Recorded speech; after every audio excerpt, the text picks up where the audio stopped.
Hello, नमस्कार साथियों, स्वागत है आप सभी का नॉलेज मंत्रा के ऑनलाइन प्लेटफॉर्म पर। तो हम लोगों की चर्चा हो रही थी चोल प्रशासन से संबंधित। कल की लास्ट वीडियो में हमने आपसे चर्चा किया हुआ था। आई थिंक स्थानीय प्रशासन हमने कल कंप्लीट कर दिया था और आपसे बोला था लास्ट में, वीडियो के लास्ट में बोला था कि आज हम तीन चीजें पढ़ने वाले हैं। चोलकालीन न्याय व्यवस्था और इसके बाद में जो है सैन्य व्यवस्था और चोल साहित्य। और हमने बोला था इसी के साथ हम जो चोल प्रशासन है, चोल राजवंश है, इसके साथ हम इसको कंप्लीट करने वाले हैं आज। ठीक है, तो कल बच्चों हम लोगों ने पढ़ा था क्या, चोलकालीन जो स्थानीय प्रशासन प्रणाली थी जो कि बहुत उच्च कोटि की थी। हमने कल आपसे डिटेल में डिस्कस किया। जो पहली बार हमारे चैनल पर विजिट कर रहे हैं तो उनको हम ये सजेस्ट करना चाहेंगे कि आप लास्ट वीडियो देखें, सारी चीजें क्लियर हो जाएंगी। ठीक है, इसके बाद में फिर आप ये वीडियो देखें तो फिर क्रम से अगर आपको एक तरीके से कंटिन्यूटी बना करके चलेंगे तो सारी चीजें कंप्लीट होंगी। अदरवाइज एक वीडियो इधर एक वीडियो उधर सीक्वेंस से नहीं देखेंगे तो फिर कोई चीज समझ में नहीं आएगी। ठीक है, तो पूरा A to Z पूरी जानकारी दी गई है चोल प्रशासन से संबंधित, जो कि आप जो है मैंने प्लेलिस्ट भी बनाई है, तो आप प्लेलिस्ट के थ्रू जो है एक एक करके सारे वीडियोस देख सकते हैं। ठीक है, चलिए, तो अब हम आज पढ़ने वाले क्या है, चोल राजवंश की जो न्याय व्यवस्था थी इसके बारे में हम आपके साथ डिटेल से डिस्कस करने वाले हैं। तो आइए अपने टॉपिक की ओर चलते हैं। तो न्याय व्यवस्था की अगर हम बात करते हैं तो चोलकालीन न्याय व्यवस्था के बारे में जानकारी कौन देता है, तो एक चीनी यात्री आया है, चाउ जुकुआ। कौन है? चीनी यात्री आया है, चाउ जुकुआ। इसने जो है चोलकालीन न्याय व्यवस्था के बारे में वर्णन किया है। तो इसने एक ग्रंथ लिखा था जब ये चोलों के समय भारत आया, तो उस समय जो है उसने एक ग्रंथ लिख करके तैयार किया। वो कौन सा था? चू फॉन चिन। कौन सा था ग्रंथ? चू फॉन चिन। चू फॉन चिन में चाउ चुकुआ ने जो है चोलकालीन न्याय व्यवस्था के बारे में बहुत डिटेल से चर्चा किया हुआ है। तो हमें अगर हम बात करते हैं कि हमें जानकारी कहाँ से मिलती है इनकी न्याय व्यवस्था की, तो सबसे पहली चीज तो चाउ जुकुआ द्वारा लिखा गया ग्रंथ चू फॉन चिन में चोलों की जो न्याय व्यवस्था है इसके बारे में वर्णन मिलता है। और एक है शेक्लियार, जो है शेक्लियार ने एक पुस्तक लिखी है चोलों के न्याय व्यवस्था पर। तो उनकी पुस्तक कौन सी है? पेरी पुराणम। लास्ट वीडियो में भी हमने बताया था कि शेक्लियार की पुस्तक क्या है? पेरी पुराणम। तो पेरी पुराणम से भी चोलों की न्याय व्यवस्था के बारे में वर्णन मिलता है, जिसको किसने लिखा है? शेक्लियार ने लिखा है। ठीक है, ये एक तमिल कवि थे। ठीक है, जो चाउजू कुआ है ये चीनी यात्री है जो कि भारत में उस समय यानी कि चोलों के शासन के समय भारत में यात्रा के लिए आया है। तो उसने ग्रंथ लिखा कौन सा? चू फॉन चिन। तो इसमें इस चू फॉन चिन में भी चोलों की न्याय व्यवस्था के बारे में वर्णन मिलता है। और शेक्लियार की पुस्तक है पेरी पुराणम, इसमें भी है जो है चोलों की न्याय व्यवस्था के बारे में वर्णन मिलता है। तो अगर हम शेक्लियार की पेरी पुराणम में हम अगर की बात करते हैं तो इसमें न्याय व्यवस्था के बारे में वर्णन किया गया है। तीसरे नंबर पर आता है क्या? चोल अभिलेख आते हैं। तो चोल अभिलेख में तीन चीजें हमारे सामने निकल करके आई हैं। वो कौन कौन सी हैं? पहली है धर्मासन, दूसरी है न्याय भट्ट और तीसरी कौन है? न्याय सत्तार। तो धर्मासन यानी कि जो चोल अभिलेख प्राप्त हुए हैं, तो उन चोल अभिलेखों में जो है न्यायालय को क्या कहा गया है, क्या नाम दिया गया है? तो न्यायालय को धर्मासन नाम दिया गया है। किसमें नाम दिया गया है? अभिलेखों में, यानी चोलों के द्वारा जो अभिलेख लिखवाए गए थे तो उसमें जो है चोलों की न्याय व्यवस्था के से संबंधित अगर शब्दावली की बात करते हैं तो न्यायालय को क्या कहा गया है? तो न्यायालय को धर्मासन कहा गया है। वहीं पर न्यायाधीश को क्या कहा गया है? तो न्यायाधीश को न्याय भट्ट कहा गया है। क्या कहा गया है? न्यायाधीश को न्याय भट्ट कहा गया है। और जो न्याय समितियां होती थी तो उन न्याय समितियों को क्या कहा गया है? तो न्याय समितियों को न्याय सत्तार कहा गया है। ठीक है, तो ये न्याय व्यवस्था से संबंधित महत्वपूर्ण तीन शब्दावलियां हैं जो कि निकल करके आई। पहला क्या है? धर्मासन किसको कहा गया है? तो धर्मासन चोलकालीन न्यायालय को कहा गया है। वहीं पर अगर हम बात करते हैं न्यायाधीश की, तो न्यायाधीशों को क्या कहा जाता था? तो न्याय भट्ट कहा जाता था। और न्याय समितियों को क्या कहते थे, तो न्याय समितियों को न्याय सत्तार कहते थे। ठीक है, आई होप यहाँ तक आपको क्लियर हो गया होगा। फिर इसके बाद में आते हैं कि राजा जो है न्यायालय का सर्वोच्च होता था, यानी कि जो भी डिसीजन देने होते थे तो राजा ही देता था, ये इसके द्वारा दिया गया डिसीजन फाइनल डिसीजन होता था।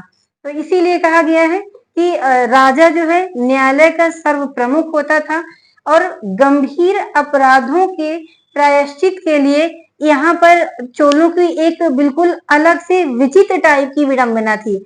आपने मौर्य पढ़ा, आपने गुप्त पढ़ा और आपने वर्धन साम्राज्य पढ़ा।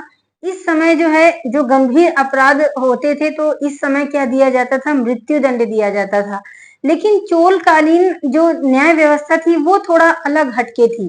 जो गंभीर अपराध जो लोग करते थे तो उनके प्रायश्चित के लिए क्या किया जाता था कि उनको प्रायश्चित है तो मंदिरों में दीप जलाने की सजा दी जाती थी। यानी कि आपको आपने गंभीर अपराध किया है तो ये इनको पनिशमेंट दिया जाता था कि आप मंदिर पर जो है नियमित दीप जलाएंगे, ये इनका प्रायश्चित जो है होता था। ठीक है, तो इस तरह से जो है चोलकालीन न्याय व्यवस्था थी। इसके बाद चोरी करने वालों को, जालसाजी करने वालों को या जघन्य अपराध के लिए क्या किया जाता था, सामाजिक बहिष्कार कर दिया जाता था। सामाजिक बहिष्कार का मतलब समाज में इनका कोई स्थान ही नहीं रहता था, उनको समाज से उनको निष्कासित कर दिया जाता था, उनकी कोई भी वैल्यू नहीं होती थी।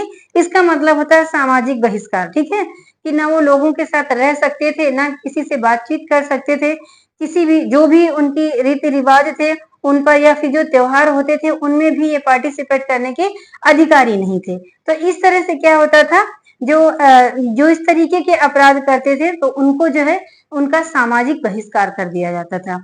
और एक क्या है कि मृत्यु दंड का सामान्य प्रचलन नहीं था। यहाँ पर जो है सबसे बड़ी विशेषता क्या है कि यहाँ पर जो अपराधी होता था मृत्यु दंड का प्रचलन नहीं था, उसको पनिशमेंट के तौर पर उसको सामाजिक बहिष्कार कर दिया जाता था।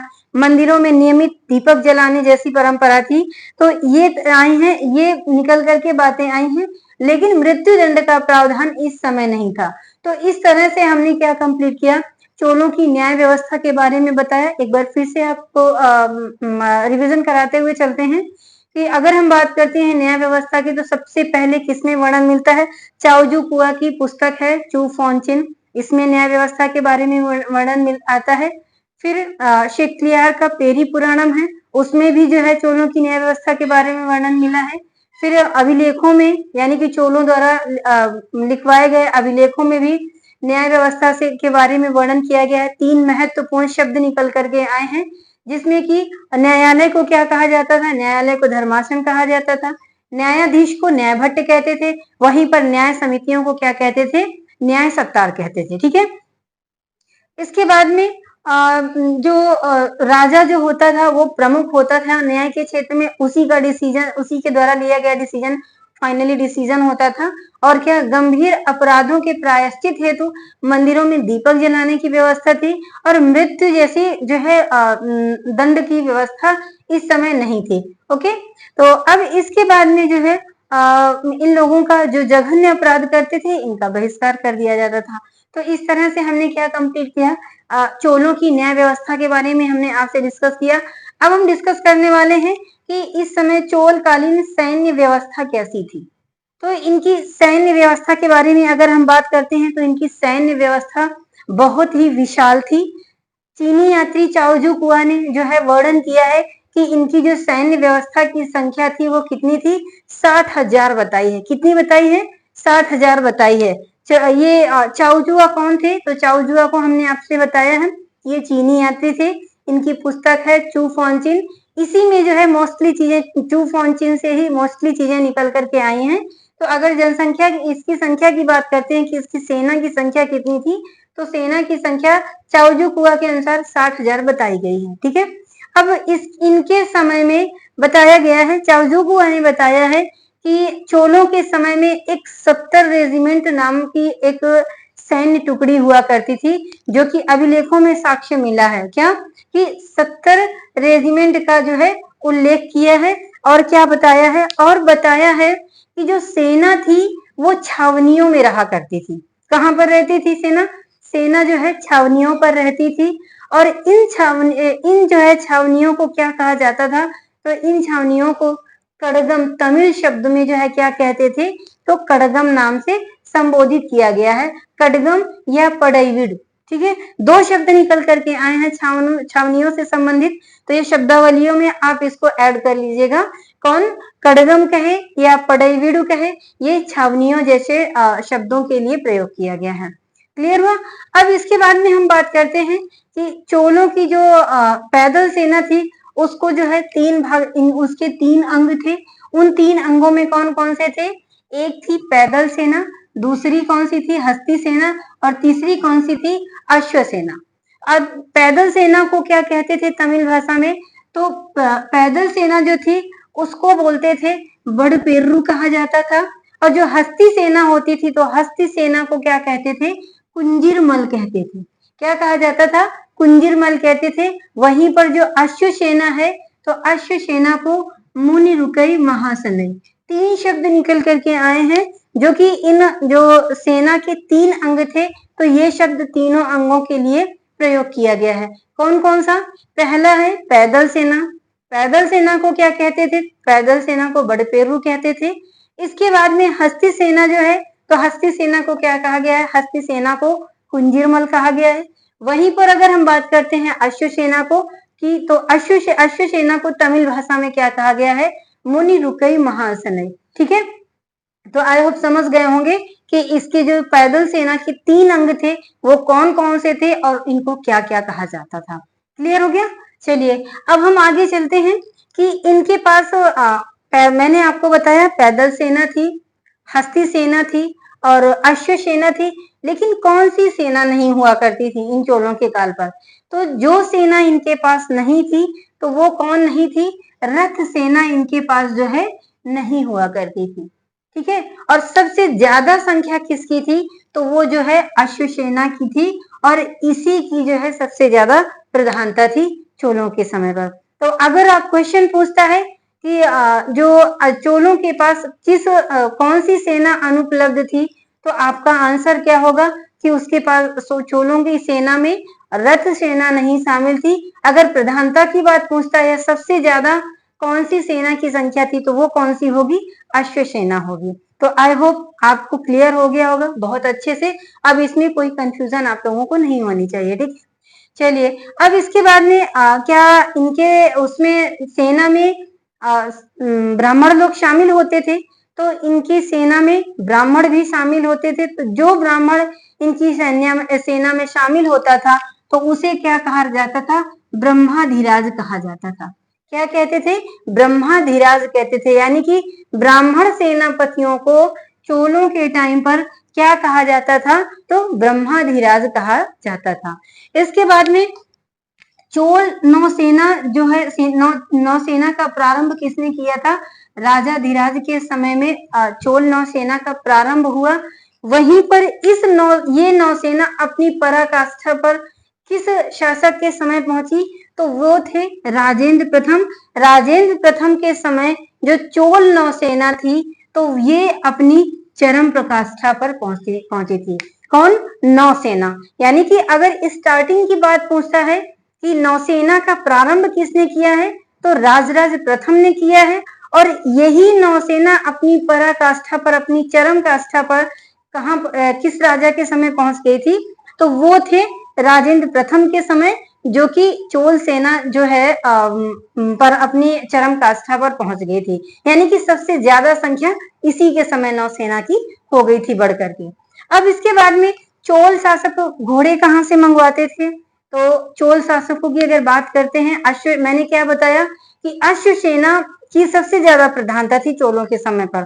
तो अश्व सेना की प्रधानता थी तो घोड़े कहाँ से मंगवाते थे? तो घोड़े जो है अरब देश के जो घोड़े बहुत फेमस होते थे, तो इसी अरब देश से चोल शासक जो है घोड़े मंगवाते थे अपनी सेना में शामिल करने के लिए।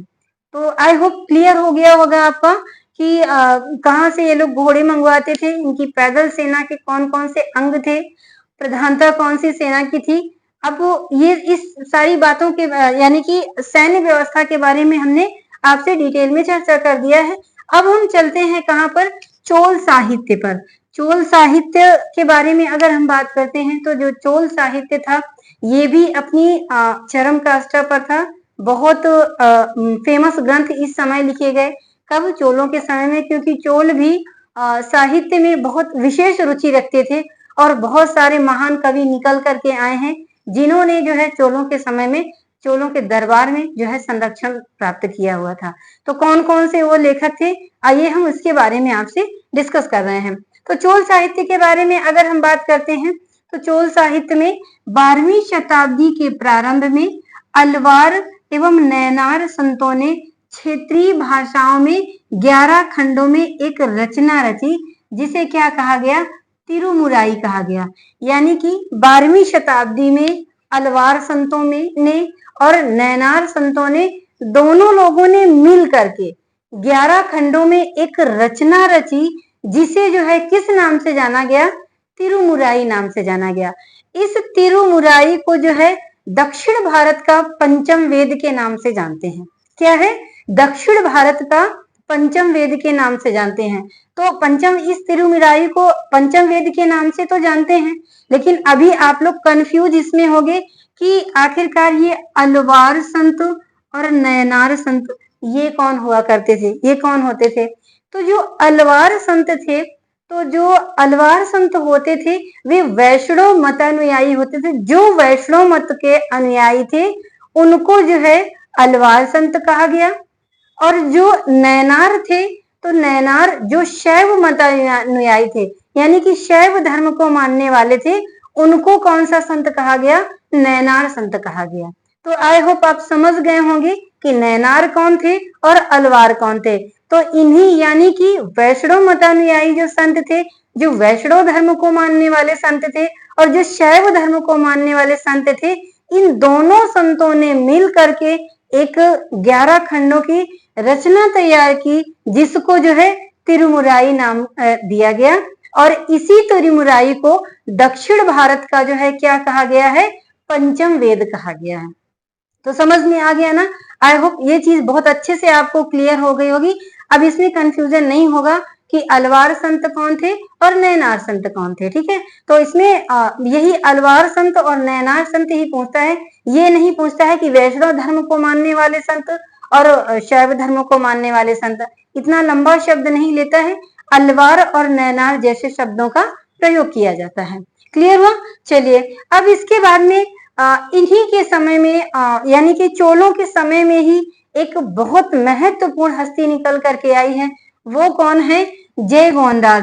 तो जय गोंडाल जो है कुलोत्तुंग प्रथम के जो है कौन थे, राज कवि था। इन्होंने जो है महत्वपूर्ण तमिल ग्रंथ में एक तमिल ग्रंथ लिखा। वो कौन सा था, कलिंगत्तुपर्णी। ये कलिंगत्तुपर्णी किसने लिखा है, तो जय गोंडाल ने लिखा है। और अगर बात करता है कि चोल कालीन कौन से शासक ने जय गोंडाल को राजकवि का दर्जा दिया था, तो वो कौन थे, वो थे जो है कुलोत्तुंग प्रथम। इन्होंने, कुलोत्तुंग प्रथम ने जय गोंडाल को राजकवि का दर्जा दिया हुआ था। और इन्हीं के समय पर कलिंगत्तुपर्णी नामक तमिल ग्रंथ की, तमिल जैसे महत्वपूर्ण ग्रंथ की रचना किसने किया, जय गोंडाल ने किया। तो आप समझ रहे होंगे कि ये जो अगर दक्षिण भारत का इतिहास के बारे में अगर जानना है तो कलिंगत्तुपर्णी जय गोंडाल की बहुत महत्वपूर्ण स्थान रखता है। वहीं पर जो नैनार संतों द्वारा, अलवार संतों द्वारा जो लिखा गया ग्रंथ तिरुमुराई, ये भी एक बहुत महत्वपूर्ण प्रकाश डालता है दक्षिण भारत के इतिहास में। ठीक है, तो हमने क्या जाना कि 2 पुस्तकें निकल करके आई, एक तिरुमुराई और दूसरी कौन सी, कलिंगत्तुपर्णी, जो कि चोल के समय के बहुत महत्वपूर्ण देन थी। अब इसके बाद में कुलोत्तुंग तृतीय के दरबार में भी जो है कवि कंबन निवास करते थे। इन्होंने जो है तमिल रामायण लिखी थी। कुलोत्तुंग प्रथम के समय में जय गोंडाल थे।